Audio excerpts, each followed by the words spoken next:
Obviously there's always some wiggle room in these reconstructions, but we can get closer than you might think. The Proto-Germanic word was something like Atgeirr, Atgeirr. The Old Norse word was something like Atgeirr, Atgeirr. And the Old English word was something like Atgeirr, Atgeirr. Hello. This video is one I'm very excited to be able to make. It's going to be fairly unstructured, so sorry if me just kind of talking into a camera in an unscripted way is a bit annoying. I know that I tend to and a little bit. But I'm excited to be able to make it because Jackson Crawford told me about this discovery a little while ago, and I didn't want to make a video on it, obviously, before he had written his paper on it, which he's a co-author on, before he'd made his own video about it, which I think will go up at some point this weekend. But he says he's more than happy for me to talk about it as well, especially since there are some parallels with this discovery in Old English literature, or at least some things that kind of add to the importance of the discovery or add to the credibility of the discovery. And the discovery is that a newly found manuscript leaf in Old Norse has a reference to this weapon called an Atgeirr, which is referenced in other Old Norse manuscripts, but the exact nature of this weapon has never been very well understood, and it seems from this new manuscript leaf that it may have been some kind of rudimentary firearm. And this is the kind of discovery where, you know, it really throws into perspective the fact that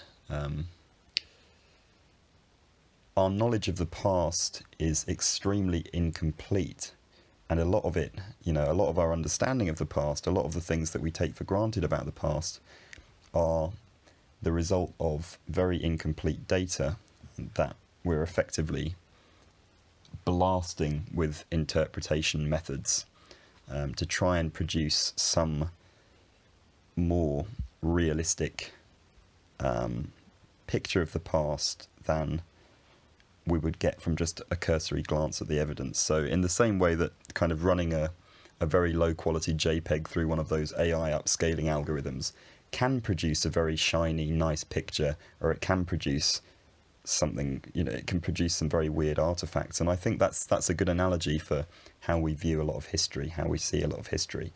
Our interpretation will, in some cases, probably produce a very polished understanding of certain aspects of early medieval life, for example, but in other places it will completely obliterate things which may have been commonplace in certain areas in the early medieval period, or it will create artifacts where we think some way of thinking or some object may have existed, whereas in fact it didn't. And I think this discovery just highlights how wrong we can be about the past. Not that I think this is fundamentally that much of a, you know, it's not an upheaval of our understanding of early medieval Scandinavian thought or culture, I don't think. It's more just, you know, it changes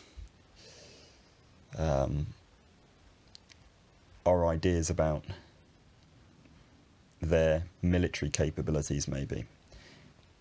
I mentioned in a little soundbite in Jackson's video that there is a piece of Old English literature, a section of the Battle of Maldon, that suggests that there may have been some common understanding in early medieval England that the Atgeirr, which is the Old English cognate of Atgeirr, may have been a similar thing, some kind of firearm. And this is a section that I go into in his video a little bit, where it suggests that somebody is deafened by the Atgeirr.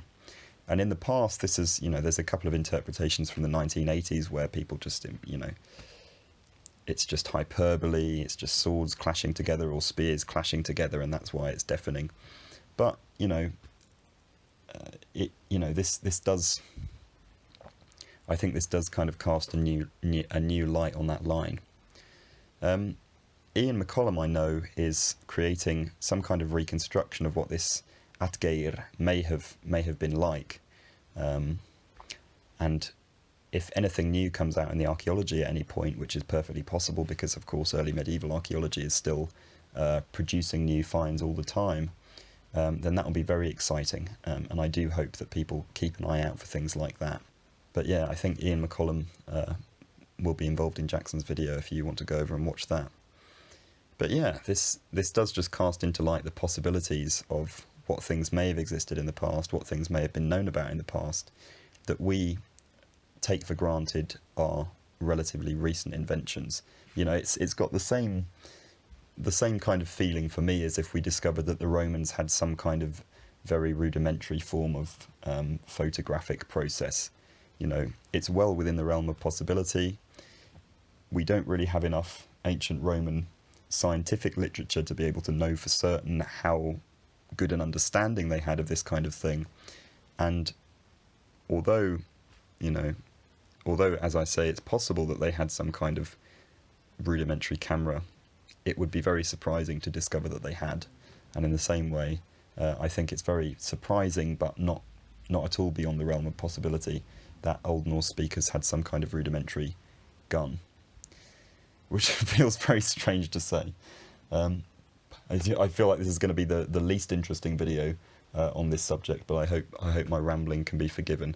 And because this is just a kind of random video that I made on a whim about this discovery, I will try and not let this interfere with the main kind of roughly once every 2 weeks pattern of videos that I've been trying to stick to. The next one that comes out will be the next part in mine and Jackson's Beowulf series, if you want to give that a watch, but if not, then that's understandable because they're quite long. But I do think it's an interesting process picking through the text. But yeah, I'll come to you with a more structured video next time, but thank you very much for watching, and I would heavily recommend you go and watch Jackson's video and Ian McCollum's video as well.